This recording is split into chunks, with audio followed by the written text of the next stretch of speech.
ওই ফিলিস্তিনিদেরকে নির্যাতন করতে করতে করতে করতে আজকে তারা বিশ্বের রুলিং স্টেট হয়ে যাচ্ছে। বিগত 100 বছর ধরে আমরা একটা তামাশা দেখছি। আরব বিশ্বের নাকের ডগার উপর বসে তারা এই কাজ করেছে। শুধু তাই নয়, অনেক আরব নেতা ওদের সাথে আতাতও করেছে, মেনেও নিয়েছে। কয়েকটা আরব ইসরায়েল যুদ্ধ হয়েছিল ঠিকই, কিন্তু পরবর্তীতে আপোষের সমঝোতায় সব মেনে নেওয়া হয়েছে। তো এখন আমরা দেখি যে প্যালেস্টাইনিদের অধিকার কোথায়। এখানে মানবাধিকারের কথা বলা যাবে না।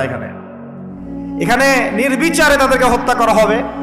বাইতুল আকসা যেটা জেরুজালেম দখল করা হবে, কেউ কিচ্ছু বলতে পারবে না, কারণ তার পিছনে ব্যাকআপ আছে পশ্চিমা সভ্যতার। এই হচ্ছে তামাশা সারা ওয়ার্ল্ডের। তবে এটাতে আমরা অবাক হইনি, মানুষ অবাক হয়েছে, বাট আমরা অবাক হইনি এই কারণেই আমরা জানি কোরআন সুন্নাহর জ্ঞান থেকে, শেষ জামানার জ্ঞান থেকে, এদেরকে নিয়েই দাজ্জাল বিশ্ব শাসন করবে, এদেরকে নিয়েই। কিন্তু এই শাসন কি চিরস্থায়ী হবে?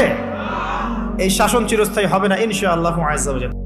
এখনকার যুগে কোন রাষ্ট্রের যদি অর্থনৈতিক ভিত্তি খুব শক্ত থাকে, কোন রাষ্ট্রের যদি সামরিক অবস্থা খুব ভালো থাকে এবং পারমাণবিক ওয়েপেন্স তার কাছে থাকে, আকাশ প্রতিরক্ষা ব্যবস্থা থাকে,